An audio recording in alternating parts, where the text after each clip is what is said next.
Bismillahirrahmanirrahim. Assalamualaikum warahmatullahi wabarakatuh. Tuan-tuan yang saya hormati sekalian, antara perkataan yang sering kita dengar adalah berkaitan dengan hikmah. Kita dengar mungkin dalam perbincangan dan perbicaraan kita, ada yang menyebut kita kena berhikmah dalam dakwah. Ini fenomena yang sedang berlaku di hadapan kita, COVID-19, tentu ada hikmah di sebaliknya. Hikmah kerana kita datang agak lambat, maka berlakulah yang di sebaliknya dan sebagainya. Jadi perkataan hikmah itu perkataan yang sering kita gunakan sesama kita. Tuan-tuan, sebenarnya perkataan hikmah ini banyak kali disebut di dalam Al-Quranul Karim. Antara lainnya Allah Ta'ala menyebut, وَمَنْ يُؤْتَ الْحِكْمَةَ فَقَدْ أُوتِيَ خَيْرًا كَثِيرًا. Sesiapa yang diberikan kepadanya al-hikmah, maka sesungguhnya dia telah diberikan kebaikan yang cukup banyak. Apa yang dimaksudkan dengan hikmah dalam ayat ini? Yang dimaksudkan dengan hikmah dalam ayat ini itu ada macam-macam pandangan para sarjana. Ada yang menyebut yang dimaksudkan dalam ayat ini adalah an-nubuwah, kenabian. Ada yang disebut al-hikmah di sini adalah al-wilayah. Ada yang disebut hikmah di sini adalah ilmu.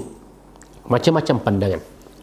Tapi kebanyakan pandangan para ulama, mereka menyatakan yang dimaksudkan dengan hikmah itu merujuk kepada ilmu.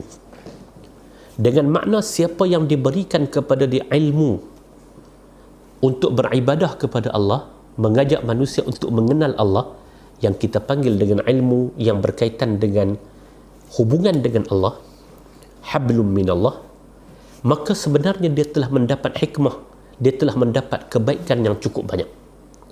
Dan hikmah ini juga membawa makna ilmu hikmah, ilmu untuk dia memakmurkan muka bumi.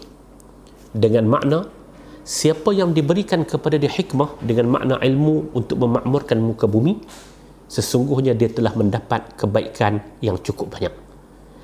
Apa yang dimaksudkan dengan kebaikan yang cukup banyak? Bayangkan kalau selepas kematiannya mungkin 15 tahun, 10 tahun, 50 tahun, 100 tahun selepas kematiannya, ilmunya, penyampaiannya masih diguna pakai oleh orang-orang yang selepasnya. Itulah yang dimaksud وَمَنْ يُؤْتَ الْحِكْمَةَ فَقَدْ أُوتِيَ خَيْرًا كَثِيرًا. Kebaikan yang cukup banyak. Setelah dia meninggal, orang beramal dengan ilmu yang dia sampaikan, ilmu untuk memakmurkan bumi, mungkin namanya adalah engineering, mungkin namanya adalah kedoktoran, mungkin namanya adalah sains kemasyarakatan, apapun ilmunya, sebenarnya faqad utiya khairan katsira, dia dapat kebaikan yang cukup banyak walaupun setelah kematiannya. Demikian juga orang yang diberikan dengan ilmu untuk mengenalkan, memperkenalkan orang kepada Tuhan, maka dia juga telah mendapat kebaikan yang cukup banyak. Wa may yu'tal hikmata faqad utiya khairan katsira. Siapa yang diberikan kepadanya hikmah, konteks ayat ini dimaksudkan dengan ilmu untuk kenal Allah dan ilmu untuk memakmurkan muka bumi, faqad utiya khairan katsira, maka sesungguhnya dia telah diberikan kebaikan yang cukup banyak.